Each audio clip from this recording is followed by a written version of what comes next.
For over a century, history books have told us a neat little story. Humans discovered fire and everything changed.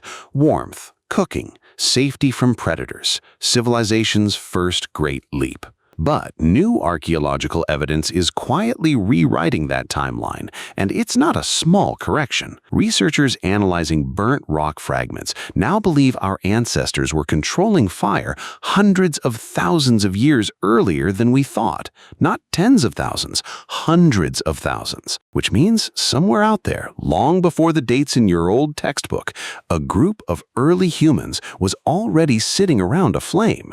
And if that's true, what else did we get wrong about how we became human? Let's find out. Here's why this matters more than it might sound like at first. The story of fire isn't just a fun fact, it's load-bearing. Entire theories about how humans evolved, bigger brains, smaller guts, walking upright longer distances, living in bigger social groups, lean on when our ancestors got reliable control of fire. Cooked food is easier to digest, which means more energy for a growing brain. Fire pushes back the night, which means more waking hours for socializing and tool-making. Fire keeps predators away, which changes where and how a group can safely sleep. So the date we assign to controlled fire isn't just trivia, it's a hinge that a huge part of the human story swings on. For decades, that hinge sat at a fairly confident point, roughly the widely taught range scientists settled on, using ash layers and burnt bone found at a handful of sites. Good enough evidence, everyone agreed, case mostly closed. Except evidence has a funny habit of showing up in inconvenient places, at inconvenient depths, whispering, "Look again." So what actually changed? It comes down to how we read rock. When early humans used fire in one spot repeatedly, the intense heat subtly altered the minerals nearby stone and sediment.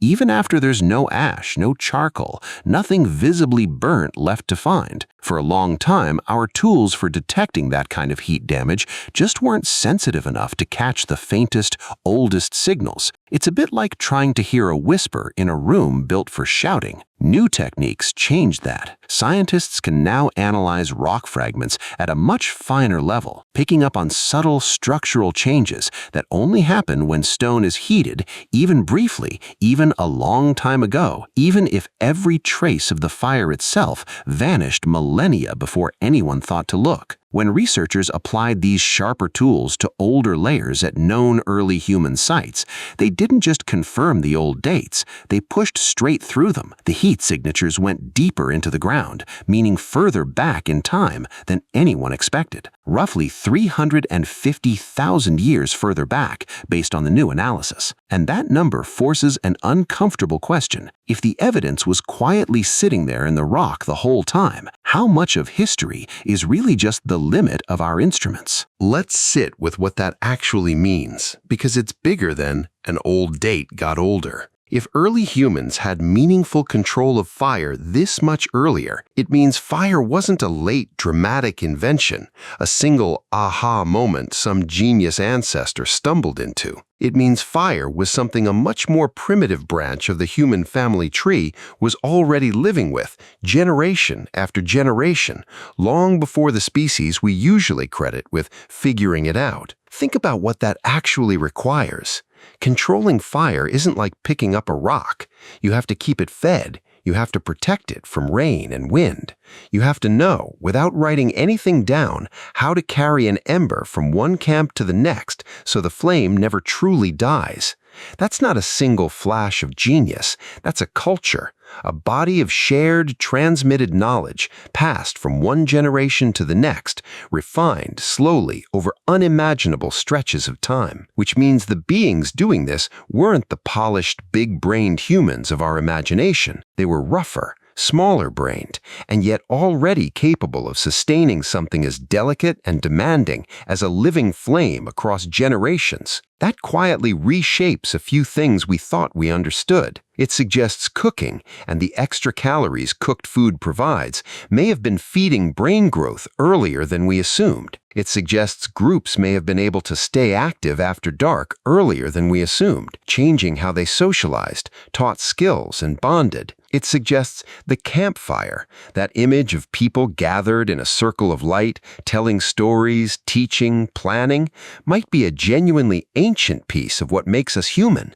not a relatively recent add-on. In other words, the flame didn't just warm early humans up, it may have helped shape the kind of minds we ended up with. But here's the twist that makes archaeologists lean in closer. Finding evidence that fire was used earlier doesn't automatically mean it was used constantly, or everywhere, or by everyone. Fire-making knowledge could have been discovered, lost, and rediscovered in different places, at different times, by different branches of our family tree, some of whom never crossed paths. So the real story emerging isn't humans invented fire on day X and never looked back. It's messier, and honestly more human, fragile pockets of fire knowledge flickering into existence in isolated groups, sometimes surviving for generations, sometimes going dark when a group didn't make it, only to be rediscovered again, somewhere else, sometime later. Which raises the real question underneath all of this. If fire wasn't one invention but many small, scattered, fragile ones, what does that tell us about how any important human knowledge survives? Here's the payoff, and it's bigger than fire. We like to imagine human progress as a straight line.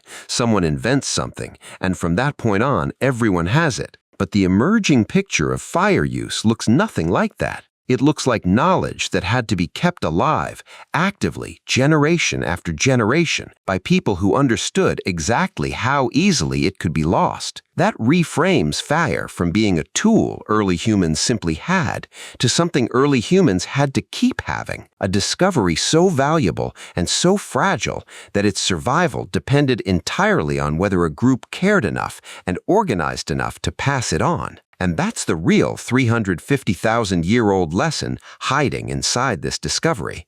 It's not really about rocks or dates or which ancient hominin gets bragging rights.